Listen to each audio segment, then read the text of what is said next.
As we all know, Netflix is the world's leading provider of US media service. As of January 2016, Netflix services have been operated in more than 119 countries. As of April 2019, Netflix had more than 148 million paid subscriptions worldwide. With the development of Netflix, its unique talent management and corporate culture have recently gained more and more recognition, which is inseparable from the great success of Netflix. So, today we want to know how Netflix reinvented HR. Here are some key words.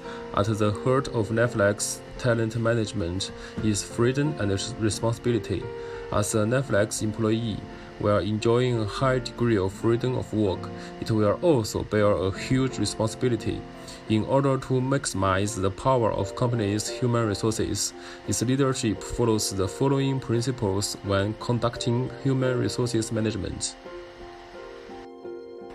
First, treat the employees as adults. Netflix believes that companies' rules and regulations will shackle people's creativity and increase the cost of the company, and that the rules can be achieved only by the logic or self-drive of the employees to achieve better results at a lower cost. When your employees put the company's interests first and are committed to creating an efficient work environment, 90–70% of the company's employees will do the right things. Managers can tell employees exactly how they behave, and they believe that as long as the truth is told, adults have the ability to be dismissed by the company. Second, building a great team is the job of the manager. Netflix believes that in ever-changing business environment, there will be many mismatches between talents and positions. In this case, it's necessary to help some team members can find a place that is more suitable for their skills. At the same time, building a good team is the company's most important task, because a good team can do a good job. Also, the company employees are extremely rewarded. Thirdly, leaders have the responsibility to create corporate culture. When leaders build a corporate culture, they need to be aware that the employees of the company may come from a variety of cultural backgrounds, which requires the company's leadership to create a culture that fits the values of the company's employees and create a corporate culture. After that, the company can stick to the culture. In summary, we can see that the core of Netflix talent strategy is the two key words, freedom and responsibility, all for the company to maximize efficiency.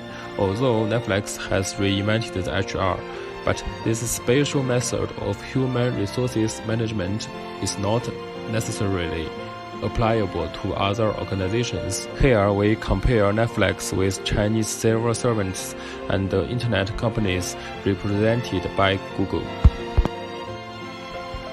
On the one hand, the profession of Chinese traditional civil servants cannot be promoted at all. When we think of Chinese civil service, the words we can think of are stably, irreversible, original, and no change. These jobs are often called irreversibles because civil servants cannot be dismissed. They can only be resigned by their own employees. On the other hand, when we refer to internet companies represented by Google, the words we can think of are innovative, happiness, efficient, and flat management. The Netflix system is not applicable to Google-like internet technology companies. Different companies start from recruiting employees with very different differences. Google assigns the World Happiness Plan to its employees as a way to improve employees' lives. Try to think that happier employees will greatly benefit them, while Netflix will put responsibility and freedom in parallel. As I mentioned before, the Netflix puts more attention to the efficiency. Once employees' performance does not meet the company's requirements, they will be immediately dismissed. One way is obviously not widely applicable to other companies. Finally, from the perspective of corporate culture, according to the dimensional theory of Horsford's national culture, he believes that culture is a psychological process that people share in an environment that distinguishes a group of people from others.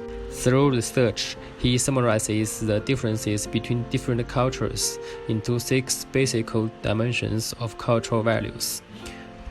According to the individual collectivist dimension, individualism can be defined as a performance for a loosely net social framework, in which individuals are expected to take care of only themselves and their immediate families. The United States, as an individualist society, emphasizes the absolute supremacy of individual abilities. It's not difficult to understand that Netflix's company culture emphasizes responsibility and freedom. When personal capabilities do not meet the company's development, employees should be terminated after paying considerable severance pay. The advantages of this human resources system are as follows. First, it can ensure the high work efficiency of the company's employees. No employees will be willing to risk the loss of work and slacken their work, so the company's overall work efficiency is greatly improved.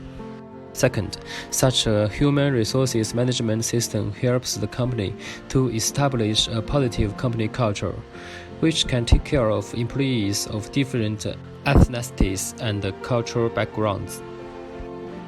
Thirdly, for employees to speak out about their performance, simply, sincerely, and regularly conduct performance evaluations through discussion, and regard this as an indispensable part of their work. Such a method is more effective than the formal evaluation system. Finally, it can give employees the greatest freedom of work, treat employees as adults, and form a master in their hearts, awareness to further stimulate their work, vitality, and efficiency. All in all, Netflix's human resources management model is not applicable to every enterprise and organization, and its management has formulated a human resources management strategy suitable for its enterprise according to the characteristics of its company. Netflix's human resource management model also has its shortcomings. For example, the company has strict requirements on competence and efficiency of each employee, and employees may be fired if they are inadvertent. But how to judge the ability and efficiency of employees? Measuring the ability and efficiency of employees requires quantifying many work factors, and many types of studios cannot be easily quantified.